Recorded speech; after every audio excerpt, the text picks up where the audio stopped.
Hello, this is Pixie, doing another video.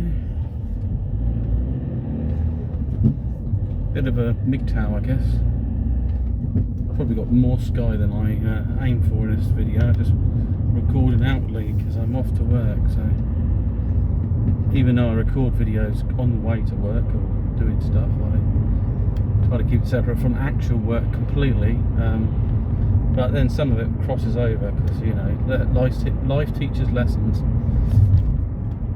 He said lice teaches lessons, so it does. You're letting your hair. So I just look at some gender stuff, gender pronouns, all these other things. I think generally it's a psychosis or psychosis, and that we all have it. Often we seem to think, like mental health, that it means automatically there's a problem if you've got a type of mental health, and actually it might mean a condition that needs to be looked after in some way, or, you know, like people suffer from boredom, of emotional stresses and things, or even things just to make you happy. That's a part of the sort of mental well-being. So it's more complicated. So it's we tend to try to push things away. It's a bit like when you say somebody's insane, it means they're in the spectrum of what would be considered sanity, rather than that they've lost it, which is in madness, where you might place yourself at risk for others and so on.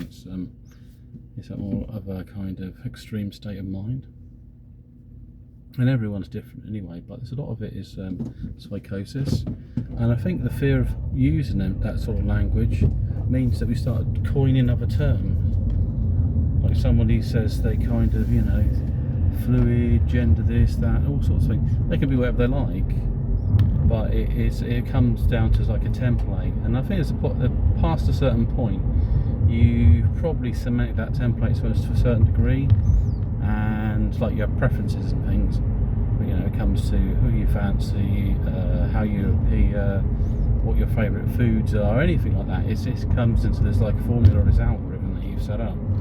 Some of it you can manipulate. I mean, some people, what they're doing is they're indoctrinating their brains by, maybe they follow somebody's, maybe they're not sure about their own sexuality or their feelings, and they follow somebody else, and then they sort of take that on and formulate their behaviour to mirror that person's. You know, it's just fine, but you might need to look a little bit deeper than that, and just assuming that this is the answer, because I think it's the quick answer to an issue or a concept, but a lot of it does connect it to the mental health, and I think for MGTOW as well, it's probably redefining your mental health to be effective. That's what you want. You want to be happy, you want to do well in life. I mean, really what happens is that you take it back. It's not about chasing gender, trying to be as sort of manly as possible, just being myself, really. That's really what it is. I don't really worry. The other thing is not to worry about things like sexuality and stuff like that, and sort of gender identity doesn't really have to overarch in that as well, because it might be that you know, everyone's, I don't grow a beard, so all the guys want to grow beards, or a certain hairstyle, everyone's growing their hair long, everyone's doing that, because you're kind of competing with the crowd, and that causes certain trends and group trends and things. And really with MGTOW is that you don't want to be so manipulated by that, just rather focus on being an individual, which can be pressure as well, because you might suddenly say, well, I don't want to look like that, because that might not look so individual, but actually things come back in fashion, things go out of fashion, all sorts of stuff. Just find what makes you happy, really. That's one of the key elements, and also not there to serve someone else's interests, so that might be quite important. I mean, I understand that relationship is a kind of structure, working structure, and it's used to integrate into a network, maybe for some people to communicate, like having kids, family. What's your role? What's your purpose? What's your function? You know, it's a lot different than people, because I don't know if it could be that men are idealistic in this way, and that they think they might just marry for love. They might just say, well, I love the person, I want it to be a part of their life. It felt like forever. And so I felt it was, you know, the right step forward, really. But it might be not for her. It might be that your main focus really is to build for her, to build the family, a strong family unit. And if that changes because maybe your circumstances change, you might find yourself in a different predicament. You might be less attractive, or so you might start growing apart, even though you just want to basically feel happy being around her.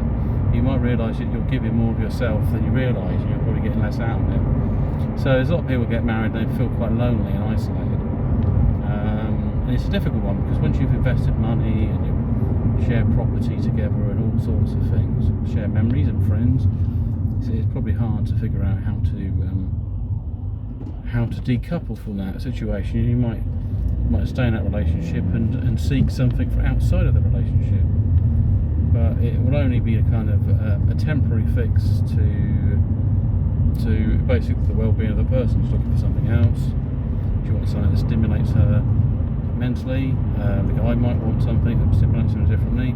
I mean, if he's just chasing the personal looks, there might get a point to he gets bored of that. And so, a person's basic track record might come back to haunt them. And people use, gender and relationships for different reasons. So really for MGTOW, is that gender's not so important unless you meet somebody that kind of triggers something. It's like an algorithm when you meet people that you're attracted to. It could be that you fancy something different, whatever. But it's only important when either A, you're seeking a relationship, which you might not be, or you meet somebody that seems to make you think about having a relationship, which is probably more interesting. Most of the time, for me, I seem to get it wrong. I seem to like the people, and they don't like me. So, but maybe that's just life. I don't know. Or I'm not really meeting needs elsewhere in my life, which means this is why I'm reaching out to somebody else. For different reasons. It could be that I've got less. If you've got less control over your life, maybe you'll seek more control in somebody else's life, which isn't ideal. So you don't want to come across as, say, a narcissist or some sort of controller, or something like that. It could be that you're raised in a particular way, you sort of see yourself, it seems quite normal. So there's lots of things to think about. I don't know, cones out. Bus coming down.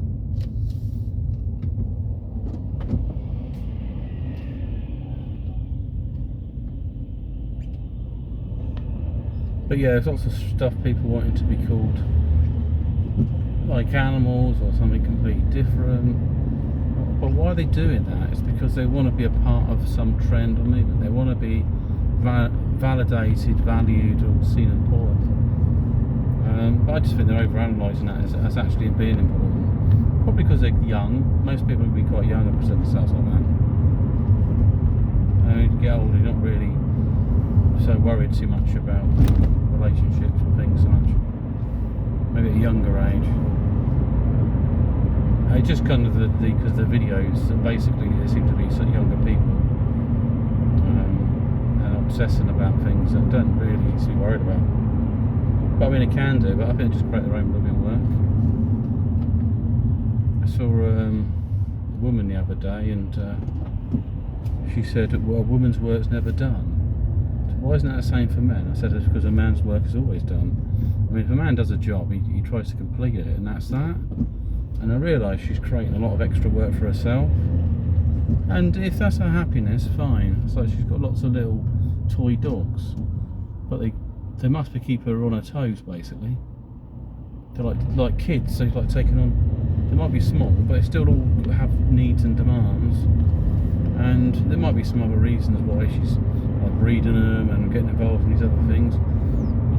But the thing is, when someone says, "Oh yeah, work's never done," and she's really busy, maybe it's because her energy is not centralised to one area. She's spreading herself too thin, basically. And then maybe it makes her happy on occasions to be spread out because it's a distraction from channeling on stuff in yourself and dealing with stuff in yourself. And the reverse for a bloke is that you could be so centralised on yourself that you're not really fulfilling anything that gives you sort of a sense of deeper well-being or sort of meaning in your life, so that's quite important. I mean, I've still got lots of work to do at the moment. I'm just sort of keeping my investments, doing the old crypto stuff, but I'm playing safe investments, play to earn strategies and things like that, things that you can make a little bit of money on regularly. I mean, you're not going to necessarily live off it. And for like crypto stuff, it's not necessarily about, see, there's some people will just, I mean, I'd rather just have some extra wealth there. Some people, if you want to be rich, you're all in and all out, take the money out and then you go spend it for the rest of your life or whatever. If you just want to be wealthy, then you just want to accumulate the money, so that means you won't be spending so much, but you can be spending a certain amount of like profits or rewards if you choose to. But it's not what you live for. You don't live for to spend. If you're spending it, then it's a different mental mindset. Because most of the rich people are kind of actually like misers you come across. They don't want to spend any money. Well, they used to, you know, they get other people to buy them drinks and things. So they're it's the mindset is preserving what they've got to the max. I mean, outside of that, I might look into other things. I mean, I do get people writing to me, but I'm never too sure about the old dating game. Online dating seems to be where it's more of interest. I can't see myself chasing anyone local. They seem to have the same sort of mindset, and the mindset's there. It could be a woman's thing as well, but they tend to. It's sort of like you can start off as friends with someone, and then they start analysing you and start saying, "Oh, so you married? You divorced? You know, it's like you've got children." It's like filling out an application form in order to be evaluated, an evaluation form. I mean, I could cut to the chase, say, well, I'm actually interested in a relationship. She said, oh, no, I wasn't asking that. I said, no, but for a bloke, if you're asking him his ins and outs of his personal life, then it doesn't make any sense to him. It's like, if you're asking him about children, is it because you want children? I don't understand the want. Or if he's married or not. I mean, you're figuring out if he's worth marrying. So I guess really, I mean, men might evaluate a lot of things that are sort of they believe at a sexual level, like what level of attraction the person's got. Well, they might be what level of commitment in a relationship. They might be being analysed as a potential partner. And maybe that's what's sort of going on in the back of the mind.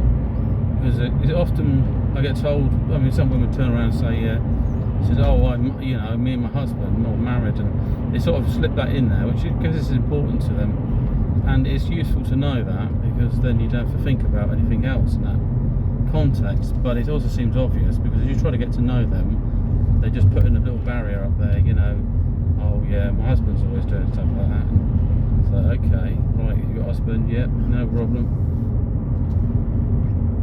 But you wouldn't hear that from guys. You might do. You might feel guilty, maybe you say, oh yeah, but it's probably a different context.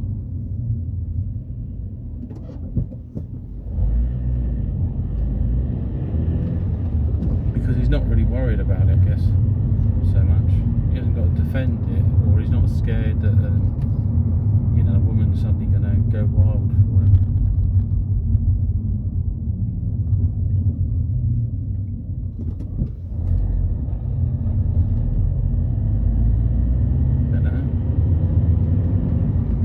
Yeah, so that's one of a couple of encounters. One encounter was with a lady, and he's okay, but she sort of put me through some sort of testing phase of it's just actually one of them was kind of little innuendo and things that dropped into the conversation. Sort of debates, I don't know, just talking about spotted dick being renamed to Spotted Richard and stuff, and I kind of thought it was an odd thing to throw in the conversation, but I didn't worry too much about it. I think it was, but it could have been a kind of, I guess there's innuendo and stuff as well. I mean, it's not like the first time she sort of said things and you sort of think, okay, she hasn't asked me, are you in a relationship or anything like that. We haven't really gone there. She kept to making me cups of coffee though when I go to see, because it was she's connected to the client rather than anything, so that's the relationship there. So I say, but I mean, yeah, she's alright. It's just the main thing is if you want a functional relationship with a woman or somebody of opposite gender, is space and distance. You can have a good conversation, but you probably want to have more distance, because you've got to figure out, how often do you see your friends generally, and so you don't want to overextend that. And if you see that person every day, then you probably want to reduce the level of conversation, just to manage the situation, because there might be some feelings and things develop. If you're sat next to the person, you're always talking about certain things. If you go on along too well, one of you is going to consider it a bit more than just a work, you being a work colleague. I guess also at work, this is another level. It should be associate level, friends, family, these inner circles. And you could put somebody in your family that's a friend, somebody you know for a while, somebody you trust. Just got to be careful though, that's the only thing. Somebody you've known for 10 years or something.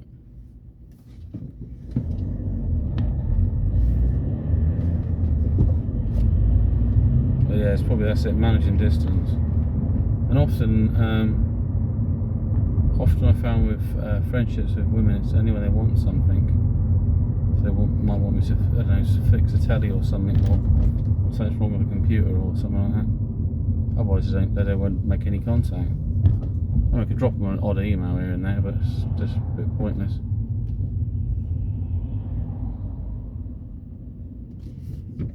And sometimes you realise, well, you don't talk to people as well. I met a lady recently, and I haven't seen her for quite a while. And she's Muslim. She was talking about cleaning for a bit, and she's so waxing lyrical about the Quran and stuff. It's like, oh right, okay. It's like trying to convert me or convince me with little stories and stuff. It's like, yeah, it's a storybook. I mean, yeah, it's got lots of other points in there, but it's I don't want to cause any offence necessarily. But if somebody just tells you what they read somewhere else, they just read a book. At the end of the day, it's a book. You can take it on as a religion, you can marry the book and do whatever you like with it, but it's still a bloody book. That's the way it is.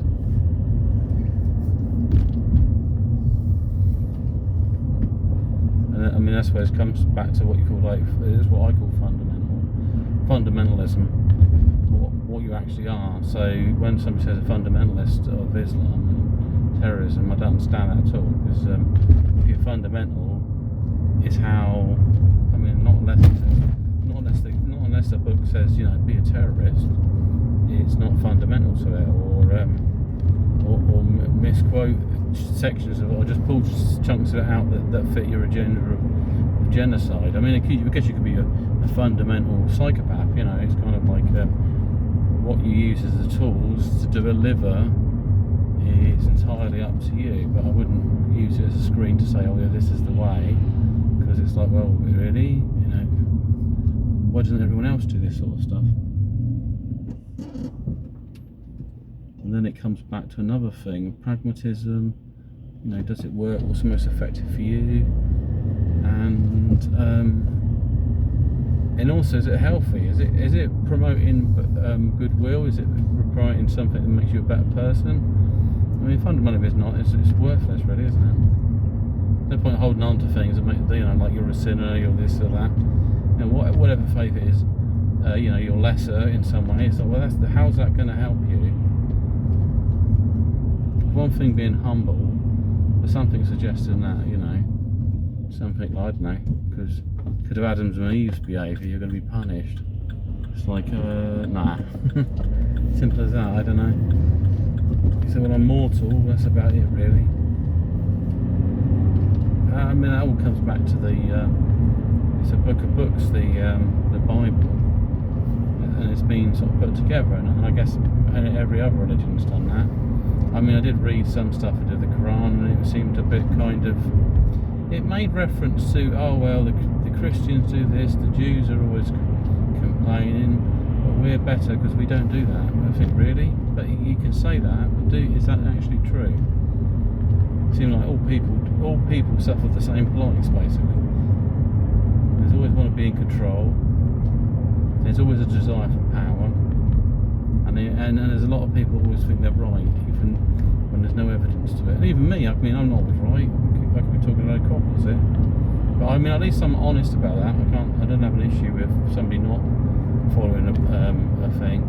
But the other thing as well is that when we had this chat about Islam, it only had basically, it's like a continuation. So let's say it's a continuation from Christianity into Islam and into something next, the next whatever prophet, but some of these religions use that model to say that they're kind of the extension of that, or something divine has come from that.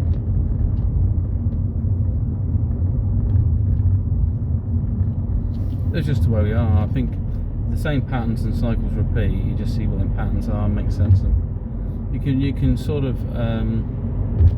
I guess it's a purification. Take what basically works, what basic truths you find in there, what's the most meaningful structures, and then redefine that. Not necessarily have to be clever, just say what's needed. That's really, I mean, if you speak in a way that people were left there wondering what the meaning of it is, and they can say, oh, that's amazing because it makes me wonder. Not really, because you really want to get to the point. Otherwise it's a muddled message, and then somebody says, oh, but maybe it means they're bad, so therefore we've got to do something about it. Or maybe not, maybe they're meant to accept it as their way of life, I don't know. Whatever that might be.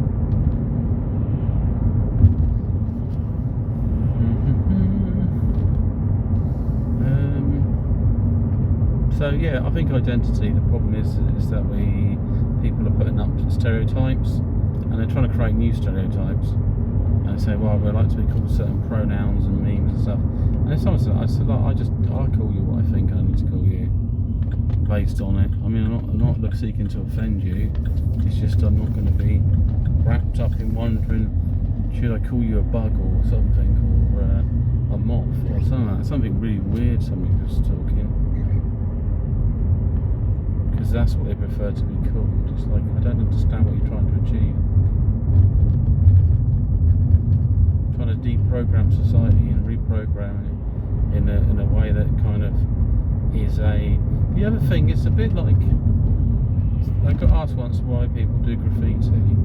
Kids do graffiti, and is it kind of like, do you see it as art or whatever, or do you see it as crime? And I said, I see it as mental health. Someone's projecting their thoughts onto a wall. If you come back to see if you did graffiti or did something, or even if you wrote something, you come back to it, look at it, you might not recognise the person who wrote it. You might think, do I really think like that? And so you realise that it was, it's like a page in your memories of something you've done. Maybe it's not even that. It's like an algorithm of behaviour. And so you can see something that makes sense in there, but also you can see that part of it is no longer your different mindset. So yeah, I don't know, just looking into these things. Anyways, big sign off, have a great one, and speak soon, bye.